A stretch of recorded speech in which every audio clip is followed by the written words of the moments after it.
We created hybrid orbitals through the linear combination of atomic orbitals within each atom. Then we generated bonds and formed molecules by the overlap of those orbitals.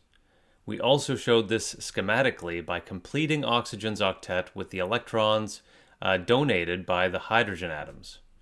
Now think back to a few things that we've already said on this course. If electrons are indistinguishable inside of an orbital, meaning that we can't tell which one is upspin and which one is downspin, and all electrons are effectively the same thing, then now that we have the hydrogen electron inside of the oxygen's orbital space, how do we justify keeping it tagged as the hydrogen electron and maintaining the oxygen orbitals and the hydrogen orbitals as separate entities? If the shared electrons are free to roam about the shared orbital space, then why does our theory restrict those orbitals just onto their parent atom? Valence bond theory offered a method to hybridize local orbitals on an atom. But what if we extend that same idea to cover the whole molecule? Now that all of the shared electrons have access to all of the shared orbital space, we can take linear combinations of every atomic orbital in the entire molecule to create hybrid molecular orbitals. These molecular orbitals are delocalized. The electrons are no longer tied onto their parent atoms.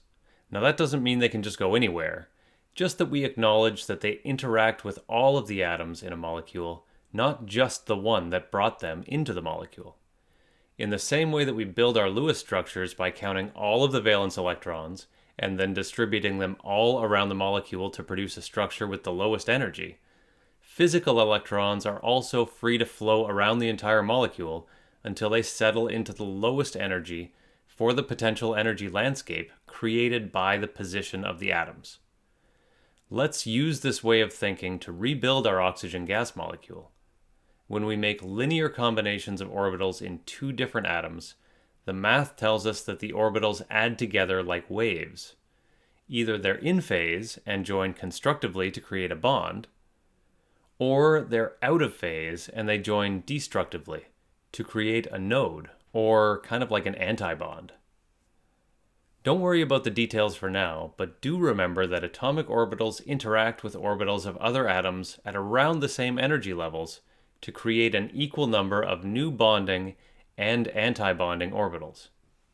When we're drawing molecular orbital diagrams, we show the atomic orbitals of each atom on either side of the page and the combined molecular orbitals in the center of the page.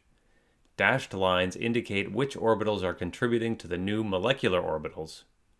Bonding decreases the overall system energy, so bonding orbitals are drawn lower on the page and are filled first. The higher energy antibonding orbitals are higher on the page and are filled in order as we reach them. The 4 electrons in the two 2s orbitals on our oxygen molecule combine to create one bonding and one antibonding orbital, each with 2 electrons.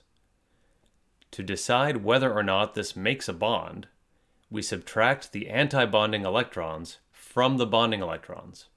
In this case, 2 minus 2 equals 0. So no bond is formed between the 2s orbitals. Next, let's look at the 2p orbitals. Each oxygen atom contributes 3 p orbitals, 2pz, 2px, and 2py. When we move the oxygen atoms together, only one set can overlap. So these 2px orbitals will overlap to form a sigma bond, while the other ones will align side by side to form pi bonds. The sigma bond has a lower energy than the pi bonds, so the molecular orbitals are not shown as equal energy. The sigma bond is drawn lower on the page.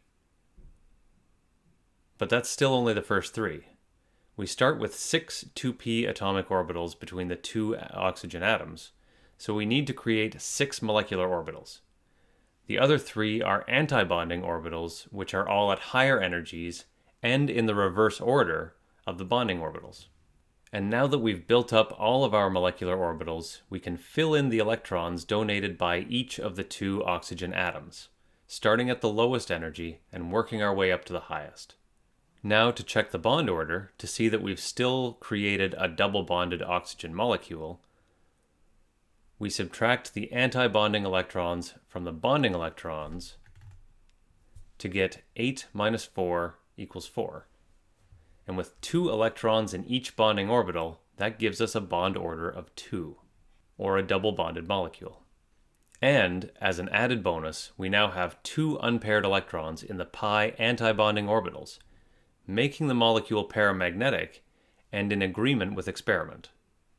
Our most advanced theories on chemical bonding still use linear combinations of atomic orbitals to construct new molecular orbitals, and they end up looking a lot like this model. Here are the orbitals for an oxygen molecule I made using some advanced quantum calculations. And it doesn't stop there. In more complicated molecules, the molecular orbitals can take slices from all over the molecule to produce widely distributed or delocalized orbitals. These have very important implications for spectroscopy, aromaticity, organic chemistry, and even the life sciences. Here, for example, is the highest energy orbital for luciferine, a molecule that gives fireflies their bioluminescence.